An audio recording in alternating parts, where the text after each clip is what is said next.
1 year after the invasion, the war had settled into a deadly stalemate.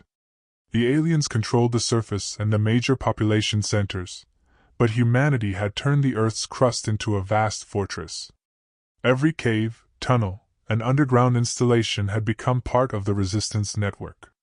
Colonel Reynolds stood in the deepest section of the Prometheus facility, now expanded into a massive underground complex.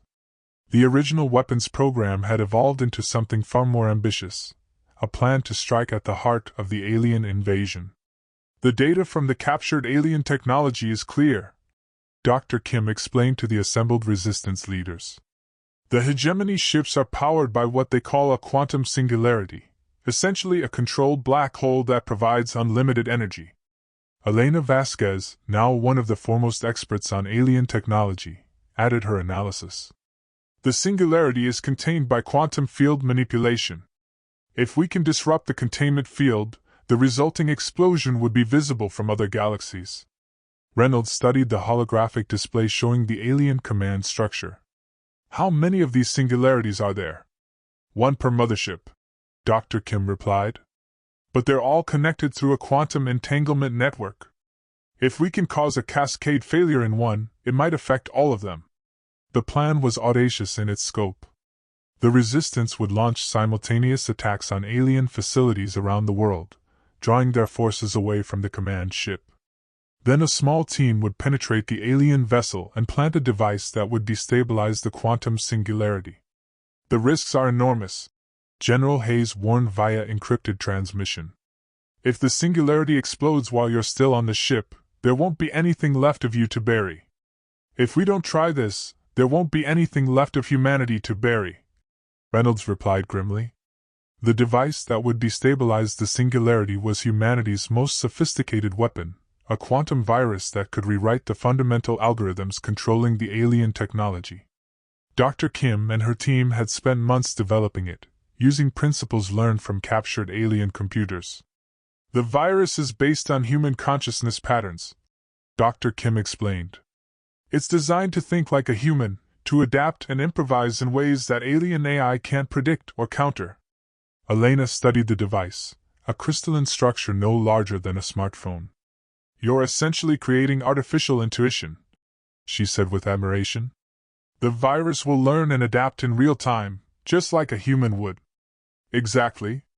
And because it's based on human thought patterns, the alien systems won't be able to develop countermeasures quickly enough to stop it.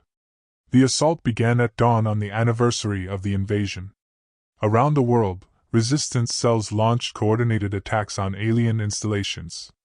The strikes were not intended to inflict serious damage, but to draw the aliens' attention away from their command ship. In London, a team of former SAS soldiers used the old London Underground to approach an alien communication hub. In Tokyo, resistance fighters emerged from the subway system to attack alien ground forces. In New York, a massive explosion in the subway tunnels drew alien patrols away from the city center. The diversions worked. The alien forces, still struggling to adapt to humanity's unconventional warfare, deployed their reserves to counter the multiple threats. Their command ship, which had been heavily defended, was now protected by only a skeleton crew. Reynolds led the infiltration team through a network of storm drains that connected to the alien vessel's lower levels. The team consisted of Elena, Marcus, Dr. Kim, and 6 of the best soldiers the resistance had to offer. Remember, Reynolds said as they approached the alien ship, we're not trying to fight our way out. We plant the virus and then retreat. The device will do the rest. The alien ship's interior was a maze of crystalline corridors and chambers filled with technology that defied human understanding. The team moved carefully, using captured alien equipment to mask their presence from the ship's sensors. The singularity chamber should be 3 levels down, Elena whispered, consulting her readings of the ship's energy patterns. They descended through the alien vessel, encountering minimal resistance. The ship's crew was focused on coordinating the response to the global attacks, leaving the interior lightly defended. But as they approached the singularity chamber, they encountered something unexpected, another group of humans. "Who are you?" Reynolds demanded, his weapon raised. The leader of the other group, a woman in her 50s with graying hair, stepped forward. Dr. Sarah Chin, Xenobiology. We're the original research team that was captured when the ship first arrived. Reynolds lowered his weapon. How many of you are there? 12 survivors out of the original 30. We've been working on the alien systems for months, trying to understand their technology. We know where the singularity chamber is, and we know how to shut it down. Elena studied the woman's face. You're President Chen's daughter. Was. As far as I know, my mother died in the initial attack on Washington. We're all that's left of the original government science team. Reynolds made a quick decision. Can you help us plant the virus? Better than that, Dr. Chen replied. We can help you escape afterward. We've been planning our own sabotage mission. With your virus and our knowledge of the ship's systems, we might actually succeed. The combined team moved toward the singularity chamber, their chances of success suddenly much higher. Behind them, the alien ship's crew continued to coordinate their response to the global attacks, unaware that the real threat was already inside their vessel. The fate of both species would be decided in the next few minutes. 8 months after the invasion. The message came through the quantum communication network that Dr. Elena Vasquez had helped establish across the globe. Hidden transmitters in every major city, powered by salvaged alien technology, carried the voices of resistance leaders from 6 continents. This is Zhang Wei, reporting from the Beijing underground. The voice crackled through the encrypted channel. We've successfully established contact with the Tibetan mountain resistance. They're using high-altitude operations to disrupt alien atmospheric patrols.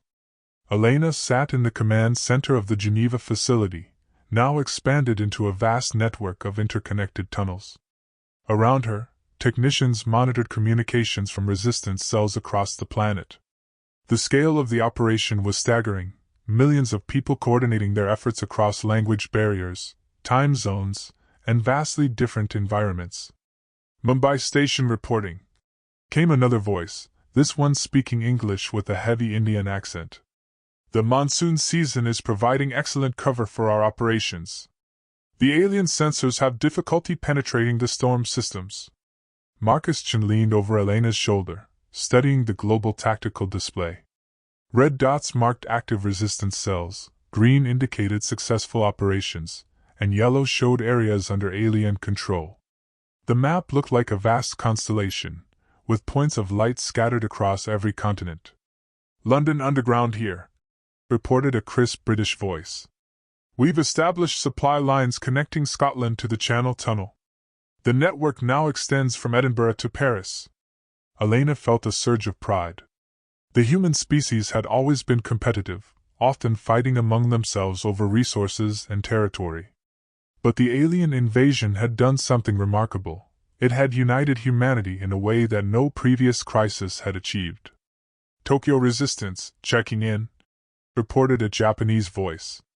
We've successfully integrated the subway system with the natural cave networks in the surrounding mountains. The aliens haven't penetrated our perimeter in 6 weeks. The reports continued, each one detailing new innovations in underground warfare. The Australian resistance had created an entire city in the abandoned mines of the outback. The South African teams had turned the diamond mine networks into weapon manufacturing facilities. The Brazilian fighters had used the Amazon's vast cave systems to create a resistance network that stretched across multiple countries. Status report from the Russian Federation. Came a voice speaking heavily accented English. We have successfully established communication with the Siberian research stations. The permafrost is providing excellent insulation against alien sensors. Elena activated the global communication system. This is Geneva Command to all stations. We're seeing remarkable progress across all sectors. The aliens are finding it increasingly difficult to maintain control over urban areas. The success of the global resistance was built on more than just military tactics. Elena had helped coordinate a massive scientific collaboration, with researchers from every major university working together to understand alien technology. The knowledge gained from captured equipment was being shared instantly across the network.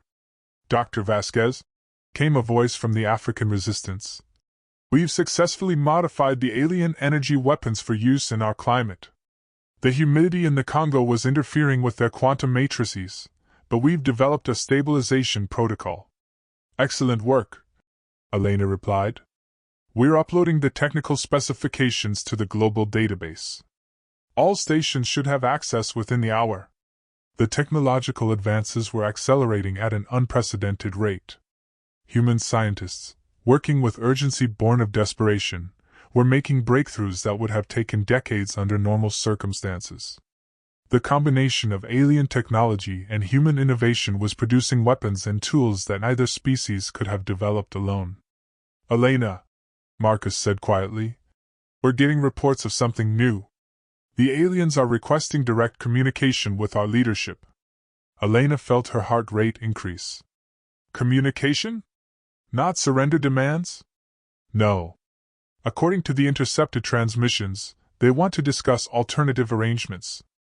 It sounds like they're considering negotiation. The possibility of negotiation was both encouraging and terrifying. On one hand, it suggested that the resistance was having a real impact on the aliens' plans. On the other hand, it raised questions about what terms they might be willing to accept. Patch me through to all station commanders, Elena ordered. This is a development we all need to discuss. The global communication network buzzed with activity as resistance leaders from around the world joined the conversation. These were people who had risen to leadership through skill, courage, and the ability to inspire others under impossible circumstances. The question is, said the voice from London, can we trust them? The question is, replied Zhang Wei from Beijing, can we afford not to listen? Elena found herself thinking about the words of Dr. Sarah Chin, transmitted from her alien captivity. They're not evil. They're afraid. And fear makes people do terrible things. I think we should hear what they have to say, Elena said finally. But we negotiate from a position of strength. We've proven that we can't be easily conquered. Now we need to prove that we can't be easily deceived. The decision to enter negotiations was made by consensus, with resistance leaders around the world agreeing to present a unified front. For the first time since the invasion began, humanity would speak with one voice. But as Elena prepared for the most important diplomatic meeting in human history, she couldn't shake the feeling that the real test was just beginning. The aliens had failed to conquer humanity through force. The question now was whether they could achieve their goals through negotiation. The underground war had evolved into something more complex. A battle not just for survival, but for the future of human civilization itself. The Singularity Chamber was a cathedral of impossible physics. At its center, a sphere of absolute darkness hung suspended in a web of quantum field generators. The artificial black hole was smaller than a marble, but contained the mass of a small planet, its event horizon rippling with energies that hurt to look at directly. My God! Dr. Kim whispered. It's beautiful. Elena checked her instruments, trying to comprehend the readings. The energy output is off the charts. This single device could power our entire civilization for millennia. Dr. Chen's team had spent months studying the chamber, and their knowledge proved invaluable. The containment field is maintained by these three primary generators, she explained, pointing to crystalline structures that surrounded the singularity. If we can introduce the virus into the central control matrix, it should propagate through the entire network. Reynolds studied the chamber's defenses. The room was protected by energy barriers, automated defense systems, and sensors that would detect any unauthorized presence. But Dr. Chen's team had been preparing for this moment. We've identified a maintenance access point, Dr. Chen continued. It's shielded from the main sensors, but we'll only have a few minutes before the security systems adapt. Marcus Chen, no relation to Dr. Chen, volunteered to plant the virus.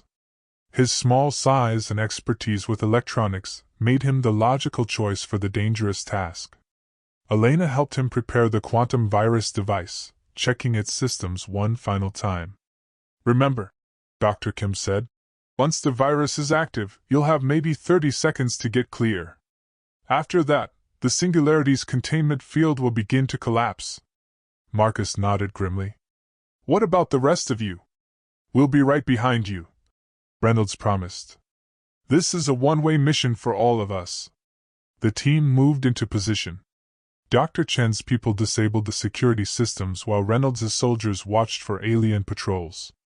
Elena and Dr. Kim monitored the quantum field readings, looking for any signs that their presence had been detected. Marcus began his approach to the central control matrix.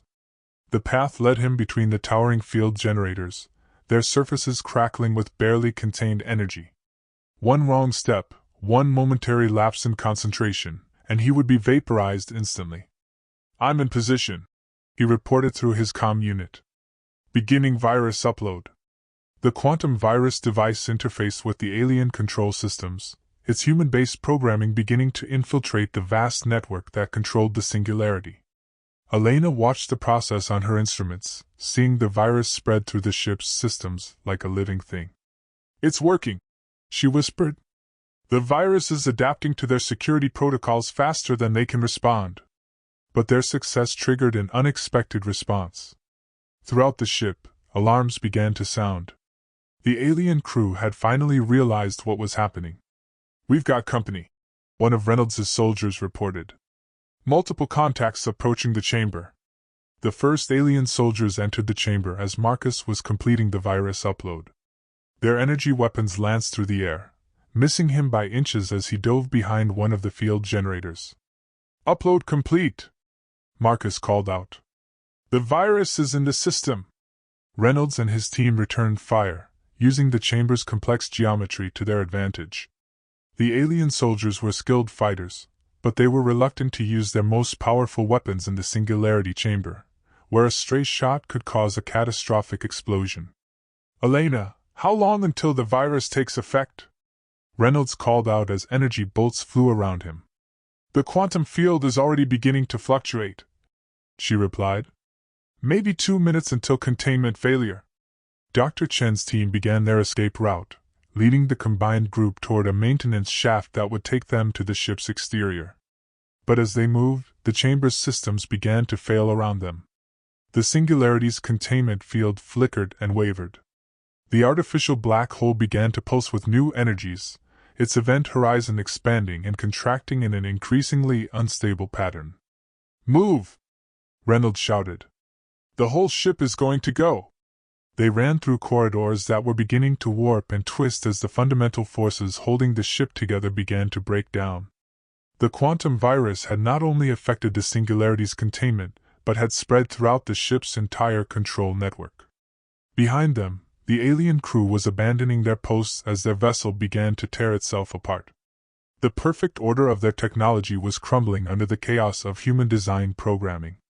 Elena helped Marcus, who had been wounded in the chamber, while Dr. Kim and Dr. Chen worked together to navigate the ship's increasingly unstable passages. The walls around them began to pulse with energy patterns that shifted between colors that had no names. "There!" Dr. Chen pointed to an airlock that led to the ship's exterior. "We can reach the escape pods from here."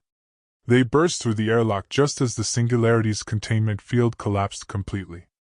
The artificial black hole, no longer constrained by quantum field manipulation, began to collapse in on itself. The resulting energy release was beyond anything in human experience. The escape pod launched just as the alien command ship exploded in a cascade of quantum energy. The blast was visible from orbit, a new star that briefly outshone the sun itself. But the explosion was only the beginning. The quantum entanglement network that connected all the hegemony ships began to fail. Around the world, the massive alien vessels began to lose power, their perfect coordination breaking down as their command structure collapsed. As the escape pod fell toward Earth, Elena watched the alien motherships begin to drift helplessly in the sky. The invasion that had seemed unstoppable was finally showing signs of weakness. "Did we win?" Marcus asked weakly.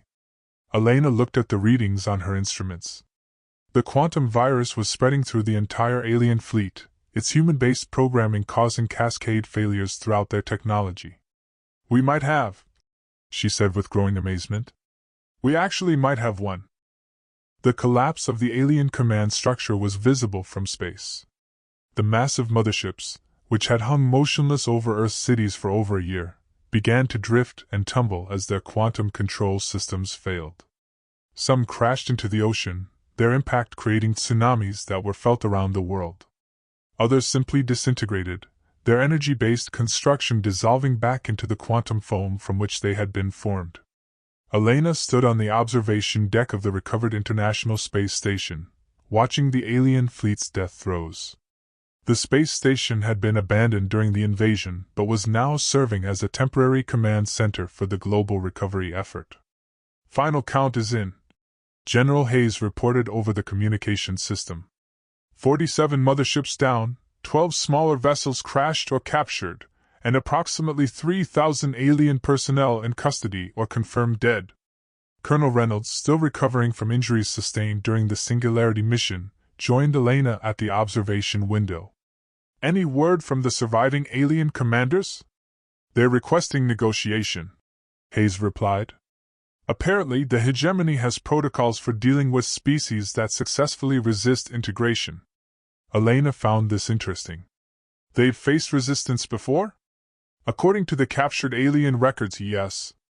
But we're the first species to actually defeat them. Most others either submitted or were completely destroyed." The quantum virus had exceeded all expectations. Not only had it destroyed the alien fleet's command structure, but it had also provided humanity with access to centuries of alien technology and knowledge. The captured data banks contained information on dozens of worlds, hundreds of species, and technologies that would advance human civilization by thousands of years. Dr. Kim's voice crackled over the comm system. "Elena, you need to see this. We've decoded more of the alien historical records." Elena made her way to the station's improvised laboratory, where Dr. Kim was studying holographic displays of alien text and images. The records told a story that was both tragic and hopeful. "The hegemony wasn't always a conquering force," Dr. Kim explained. "They were originally a peaceful species called the Zephyrians. Their homeworld was destroyed by a gamma ray burst about 10,000 years ago. The images showed a beautiful world of crystal cities and floating gardens, populated by beings that looked remarkably like the aliens humanity had been fighting. They had been artists, philosophers, and scientists, living in harmony with their environment. The survivors became nomadic," Dr. Kim continued. "They developed the integration process as a way to preserve their culture and ensure their survival. But over the millennia, they lost sight of their original purpose." Elena studied the records with growing understanding. "They weren't trying to conquer us. They were trying to save us." "And themselves," Dr. Kim added. "Each species they integrated added to their collective knowledge and capabilities. But in the process, they lost their own identity." The remaining alien leadership had agreed to meet with human representatives on the Moon, neutral ground where both sides could negotiate without the complications of Earth's recovering civilization. Elena had been chosen as one of the human delegates, along with Colonel Reynolds and Dr. Kim. The meeting took place in a hastily constructed facility at the lunar South Pole. The alien delegation consisted of 3 beings who called themselves the Remnant Council, the last representatives of the original Zephyrian civilization. "We have not experienced defeat in 3,000 years," the lead delegate, who called himself Keeper Zeth, explained through a translation device. "Your species has accomplished something we thought impossible." Elena leaned forward in her chair. "What do you want from us?" "The same thing we have always wanted," Zeth replied. "Survival. But we now understand that our methods have become corrupted. We have become the very thing we once feared, a force that destroys rather than preserves." The negotiations continued for days. The aliens revealed that they had been searching for a species that could break the cycle of integration and conquest. Humanity, with its stubborn refusal to submit, and its ability to adapt to impossible circumstances, had proven to be exactly what they were looking for. "We propose a new arrangement," Zeth explained. "We will share our technology and knowledge with your species. In return, you will help us find a new purpose, one that honors our original ideals." Colonel Reynolds was skeptical. "After everything you've done to us, why should we trust you?" "Because," Zeth replied, "you have already proven that you can defeat us if we betray that trust. You have shown us that there are still species in this galaxy that value freedom over security, chaos over order. We need that perspective. Elena considered the proposal. The alien technology could solve many of humanity's problems: energy shortages, climate change, disease, even poverty. But it would also fundamentally change what it meant to be human. We need time to consider this, she said finally. And we need guarantees that you won't try to integrate us again. We cannot integrate a species that has already proven it can resist integration, Seth explained. You have broken the cycle. You have shown us that there is another way. The negotiations concluded with a preliminary agreement. The aliens would withdraw from Earth's population centers and establish a small research colony on Mars. They would share their technology gradually, allowing humanity to adapt to it at its own pace. In return, humans would work with the aliens to develop new ways of interacting with other species, ways that preserve diversity rather than destroying it. Elena returned to Earth with mixed feelings. Humanity had won the war, but the victory came with new responsibilities. They were no longer just another species struggling to survive. They were now the guardians of something unique in the galaxy. Do you think we made the right choice? Dr. Kim asked as they watched the alien ships departing Earth's atmosphere. Elena considered the question. I think we made the human choice, she said finally. We chose to hope rather than to fear. We chose to build rather than to destroy. Isn't that what makes us human? The alien ships disappeared into the darkness between stars, carrying with them the promise of a new alliance. Behind them, Earth began the long process of rebuilding, not just its cities and infrastructure, but its understanding of its place in the galaxy. The age of humanity's isolation was over. The age of humanity's responsibility had begun. 2 years after the invasion, the first joint human-alien research facility was built in the neutral zone between Geneva and CERN, a testament to the unlikely alliance that had emerged from the ashes of war. Elena Vasquez walked through the crystalline corridors, still amazed by the fusion of human and alien architecture. The quantum resonance chambers are ready for testing, announced Dr. Kim, her voice echoing through the translucent walls. We've successfully integrated human neural patterns with Zephyrian consciousness matrices. Elena nodded, making notes on her tablet. The joint research program had produced remarkable results in just 2 years. Technologies that should have taken decades to develop were emerging from the collaboration between human creativity and alien knowledge. Any word from the Deep Space Monitoring Array? Elena asked. The builders are still 3 months out, replied Keeper Zeth, his form materializing beside them. But we're receiving increasingly detailed transmissions about their requirements. Elena still found it unsettling to work alongside the aliens who had once been her enemies. But the alliance had proven beneficial for both species. The humans provided innovation and adaptability, while the aliens offered technological expertise and galactic perspective. The builder's test is going to be more complex than we anticipated, Dr. Kim continued. They're not just evaluating our technological capabilities. They're testing our ability to maintain diversity while working together. The challenge was unprecedented. The builders were ancient artificial intelligences that had been constructing megastructures around stars for millions of years. They had invited the new human-alien alliance to participate in their greatest project yet, the construction of a Dyson sphere around a nearby star. Success would give us access to virtually unlimited energy, Seth explained. But failure would mean the end of our alliance and possible exile from this region of the galaxy. Elena studied the technical specifications that had been transmitted by the builders. The project would require the coordination of thousands of ships, millions of workers, and technologies that push the boundaries of known physics. The most interesting aspect, she said, is that they're not asking us to abandon our differences. They want to see how human capes and alien order can work together. The observation was accurate. The builders had specifically requested that the project team maintain the cultural and biological diversity that had made the alliance successful. They seemed to understand that the strength of the partnership came from the tension between opposing approaches. Speaking of diversity, Dr. Kim said, We've received applications from 17 different species wanting to join the project. The cetaceans from the water worlds, the crystalline collective from the asteroid belt, even the nomadic fleets from the outer rim. Elena felt a thrill of excitement. The alliance had grown beyond anything they had imagined. What had started as a desperate partnership between two species had become a model for galactic cooperation. The question is, Zeth said thoughtfully, are we ready for this level of responsibility? 2 years ago, humanity was fighting for survival. Now you're being asked to help lead a galactic civilization. We've been ready since the moment we decided to fight back, Elena replied. The same qualities that made us resist conquest make us capable of leadership. We don't give up, we adapt, and we find ways to work with anyone who shares our values.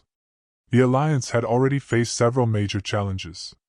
The integration of human and alien technologies had required completely new approaches to engineering and physics. The establishment of joint colonies had necessitated the development of new social structures that respected both species' needs. Most importantly, the Alliance had successfully made contact with 3 other species that had been conquered by the old hegemony. The liberation of these worlds had been achieved through negotiation rather than force, proving that the new approach was more effective than the old methods.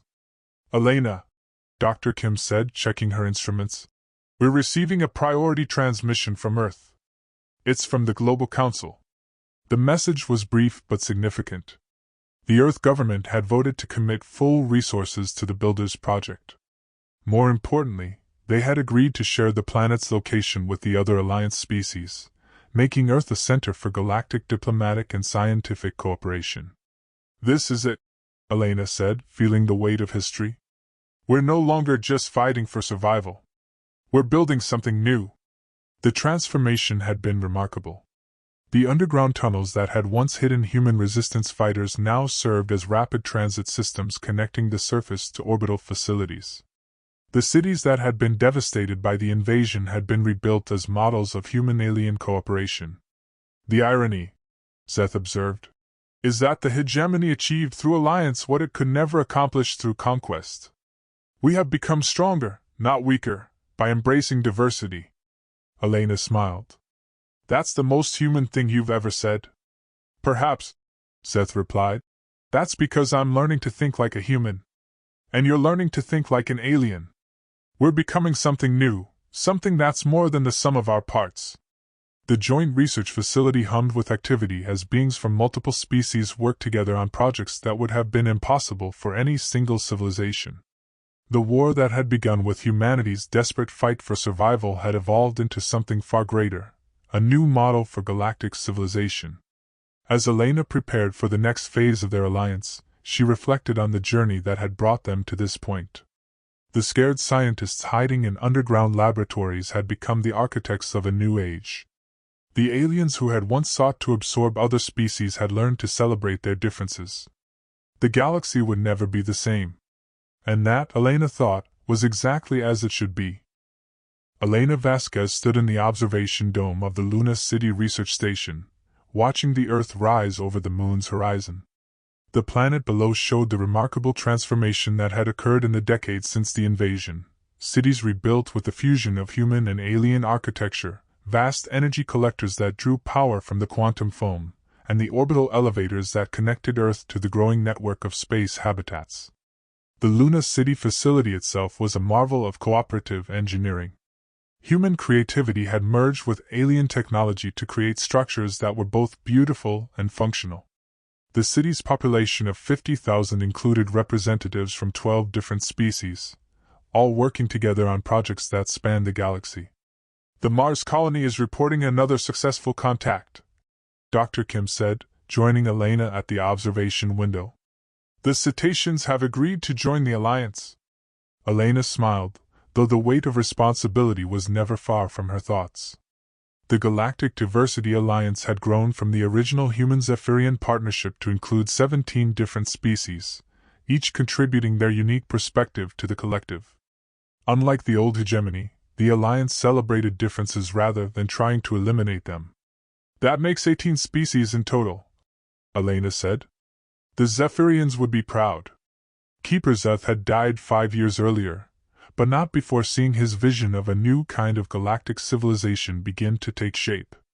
The Alliance's charter was based on principles that both humans and Zephyrians had learned the hard way, that diversity was strength, that adaptation was survival, and that the greatest achievements came from cooperation rather than conquest. The memorial to the war dead was visible from their position, a crystalline structure that honored both human and alien casualties. The names of the fallen were displayed in dozens of languages and symbolic systems, a reminder that the Alliance had been built on shared sacrifice. "Elena, we need to discuss the Centauri situation," Dr. Kim said, her expression growing serious. "The colonists are reporting unusual energy readings from the system's outer planets." Elena nodded, turning away from the window. The Alliance's expansion had not been without challenges. The Centauri system, humanity's first interstellar colony, had been established using a combination of human determination and alien technology. But the readings Dr. Kim was referring to suggested the presence of something unexpected. "What kind of energy readings?" Elena asked as they walked toward the station's command center. "Quantum signatures that don't match any known technology. The patterns are too complex to be natural phenomena, but they're unlike anything in our databases." The command center was a bustling hub of activity, with beings from multiple species working together to monitor the Alliance's expanding territory. The central holographic display showed the current state of their civilization, over 300 worlds, 50 space habitats, and countless research stations scattered across a dozen star systems. "The Centauri readings are here," Dr. Kim said, activating a detailed display. "These energy patterns appeared suddenly, about 6 months ago. They're centered on the system's gas giant, but they're affecting the entire region." Elena studied the data with growing concern. The Alliance had encountered various forms of alien technology, from the crystalline computers of the builders to the living ships of the organic collective. But these readings were different, older, more sophisticated, and somehow familiar. "Could this be related to the ancients?" she asked. Dr. Kim's expression darkened. "That's what we're afraid of. The energy signatures match theoretical models for ancient technology, but we've never seen an active example. The ancients were legendary even among the oldest galactic civilizations. They were said to be beings of pure energy who had existed since the early days of the universe, possessing technology that could reshape reality itself. Most species considered them myths, but the Alliance had learned to take nothing for granted." Marcus Chen's voice crackled over the station's communications system. "Elena, we're getting a transmission from the Deep Space Monitoring Station. It looks like first contact with a new species." Elena felt the familiar thrill of discovery mixed with apprehension.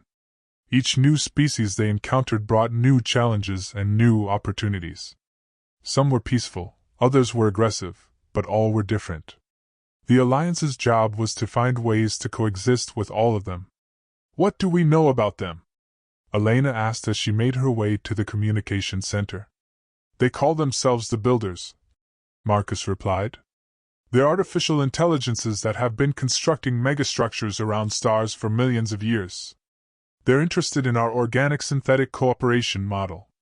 Elena nodded, though she couldn't shake her concern about the Centauri situation. The Alliance had become known throughout the galaxy as the place where organic and artificial intelligences work together as equals. It was a concept that many species found difficult to understand, but it was one of humanity's greatest contributions to galactic civilization. "There's more," Marcus continued. "The Builders are asking if we're ready for their ultimate test. They want to know if we can handle contact with the ancients." Elena felt a chill run down her spine. The connection between the Centauri readings and the Builders' message was too significant to be coincidence. The ancients were not just legends, they were active, and they were interested in the Alliance. "Tell them we're ready," Elena said without hesitation. "We've learned that the only way to grow is to face the unknown." As the transmission was sent into the depths of space, Elena looked out at the stars. The war that had begun with humanity's desperate fight for survival had evolved into something far greater.